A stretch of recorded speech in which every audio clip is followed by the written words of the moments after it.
We now go to a unique residential development just outside Port Elizabeth, which was officially launched by the Minister of Rural Development and Land Reform, Gugile Nkwinti. The village is a modern interpretation of a rural village of yesteryear and will be a fully integrated dairy farm. The village has been designed with the increasing awareness of the importance to access safe water and food. The farming operation can be seen as the equivalent of a golf course in similar lifestyle operations. In fact, in the US, the slogan is, agriculture is the new golf. Take a look.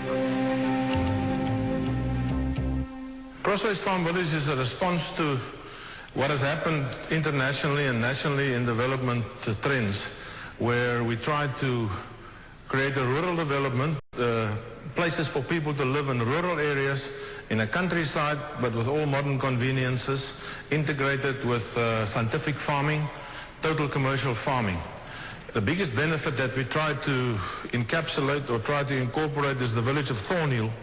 We made a commitment to Thornhill, and it's the people of Thornhill and the surrounding area that we want to empower and we want to involve in this development. We estimate at this stage about 8 phases, 7 to 8 phases of roughly 100 units or 100 stands per phase. The total number of stands approved is 744. And just in terms of the rural aspect of this development and considering where we are, we reckon about 100 houses a year for 7 years. Our civil works and project budget is around 250, 280 million. The socio-economists who've done the studies of the multiplication factors, if you look at all the houses and the factories that's going to be built, will be, after a period of 10 years, in excess of 3.5 billion rand. If you take the construction of the houses, the furniture, the streets, and the people who live here and what they bring in. Apart from the job creation, they reckon for every person on site working there will be one person off-site making steel, making roofs, making furniture, making curtains, making blinds, providing trusses and roof trusses. So it's a huge economic injection in this part of the Eastern Cape. We had very good support from the Department of Rural Development. We had the Minister opening the facility. We had fantastic support from the Council in Koga, immediate support.